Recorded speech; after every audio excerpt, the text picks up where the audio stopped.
It's open for discussion, so leave your comments if you want to, or whatever. I'd like to see you discussing it. An immense flood of guilt surfaced within. Okay. Devil Worshipper. That's the title. An immense flood of guilt surfaced within. False accusation of a crime I had not committed. Yet I sat and shivered in fear as the thundering engine of the bus gradually faded silent. En route to Boise from Dallas, Texas, the Greyhound bus I traveled in was suddenly pulled over in Aurora, Colorado. The officer, burly and dominant in stature, trudged through the aisle while characterizing the sort of individuals that sat bewildered and consumed along the chilled, crystallized windows. As his gaze fell upon my dark, expended appearance, he had confirmed all the profiling he needed and returned to his partner, who had been patiently waiting alongside the bus, questioning the driver. As the officer exited the automatic doors, he proceeded towards his partner and began to relay his inquiry, while repeatedly gesturing towards me from alongside the bus. I had experienced similar disdain in the past as a result of my questionable appearance. As a result of the questionable appearance I portrayed. A whistling midnight shaded coat draped over shoulders and abysmal tinted shirt underneath. I knew that it depicted minimal illusion of my kind-hearted disposition, but hoped that my laid-back impression on the bus was reason enough to affirm that little inspection was needed.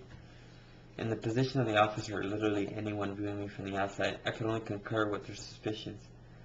I wasn't necessarily the easiest character to approach. Though a smile was always delivered to all, none found my acquaintance to be of much value to pursue. So opportunities were nearly always met with neglect, fear, cruelty, humiliation, and in this case, suspicion. The officer had boarded the bus once again and motioned towards me to step out. Once outside, I delivered my right of protest and questioned the unruly investigation, for I had done nothing wrong and was merely on my way home from vacation. It only seemed to fuel their suspicions or unjust behavior towards an individual such as myself. Rights violated and bags searched without warrant or probable cause, I felt humiliated and demoralized. It stands for people of all different personalities, whether one wears plaid shorts and Abercrombie t-shirts, jeans lowered below the rear and loosen up to store 3 legs, individuals with hoodies, loose caps tilted sideways, many with stickers of pointless glamour still attached, or others such as myself fashioned in minimal color. Society's views will always inflict stereotypes to base judgment, to ease minds and eliminate the need to question and look beyond exterior appearances. A note that I've taken following the countless relocation throughout my years was the narrow path we all walk. People are limited in the selection of friends based on profiling, treading a predetermined route based on appearances, where insults and deprivation of self-esteem fall on those who stray. It provides determined acquaintances given the selection you portray, the identification you were branded with the moment you resembled your interests. While at times identification provides the security of friendships, one is as well doomed in their selection.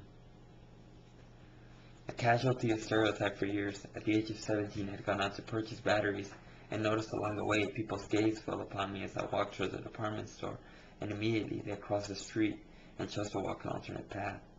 Barely skating the surface in their immediate impression, I frowned and continued pacing ahead, somber as a cloud of gray loomed ahead. Returning to the house that late afternoon, I encountered a friend driving by that I had met my freshman year of high school. She had hardly recognized me, and that evening relayed her first impression of me in similarity to a devil worshipper prowling in the night. Now I know the distinction between me and so-called devil worshippers, and I found this to be a clear case of misunderstood judgment. I drew anime and spent the majority of my time giving and had in mind to become a doctor. Middle school throughout high school, I remained a transparent figure hardly anyone noticed, forcibly placed in a neglected atmosphere and bubble absent of incoming or outgoing speech. Viewed as a delinquent characterized by my dicey experience, I was hardly welcome in public situations without the shadow of lingering eyeballs trailing behind me. I found the possibility of kindness portrayed towards me rather difficult to locate. Hardly anyone found me worthy of such amiable gestures. To respond to greetings, eye contact, or even a welcome in Walmart for citizens you thought would never disregard a customer. For years following my arrival in Idaho at the age of 13, airports would detain and nearly always motion me to the side, search, then delay what I've recorded had been over 6 flights, 3 missed. 21 years of age, and I found myself the result of profiling and stereotypes. I've learned to accept my differences as characteristics of beauty the world will never come to understand. I've learned to mold society's view of disdain as a part of my being, viewing the silence as a realm of peace and comfort. In turn, I speak less, only to give minimal reason to place a brand on my being. I don't find fault in the misinterpretation I've received from others. Airports only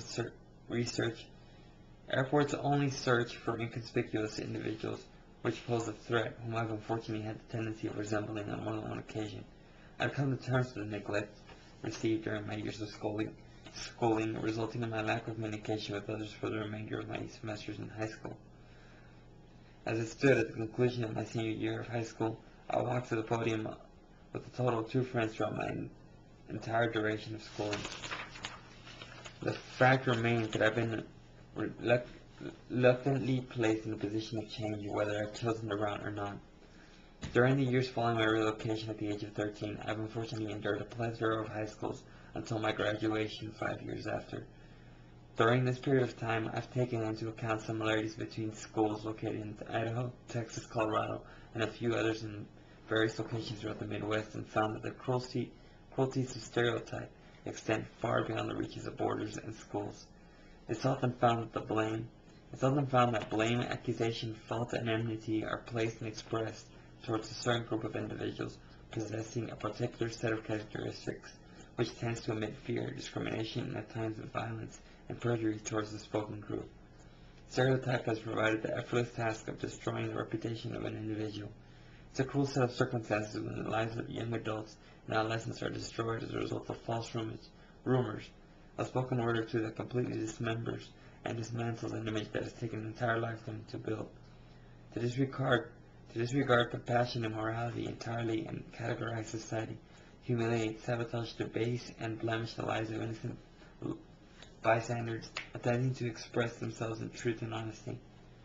The years following my humiliation and graduation have taken into account the primitive indolence of society and have since eliminated name tags and exterior images. I've become the comfort society sought to view, the image of innocence, innocence that varies with the eyes one is looking through. Both one you might sit comfortably with in mind, to another or others existing out there, you're like the rest and are predestined to be viewed as such. It exists. Stereotypes remain an enduring element in our society, even as a transparent decoration is secluded in the discreet solitude of space. I'm profiled as such and therefore remain stereotyped no matter the course I tread. As others who have sought the same seclusion from stereotype, they will never escape the brand that was placed. Some have sadly grown into it, and others who are unfortunately born in a period of time where caution and fear looms around every corner, where grizzly beards and turbans are often met with hatred and biased behaviors, following several accounts of injustice on the behalf of characters from the Middle East. Times where a friend of mine who's bald, displaying a beanie and a bit overweight in appearance, is unable to walk into a general outlet store or clothing store without the security keeping a wary eye on him. It's ignorant situations such as these which I've recounted that display the primitive, narrow-minded attitude society has yet to relinquish. The biased imprint that many have embedded in mind that a certain group of characteristics shared by individuals links them all to the same atrocities committed by one.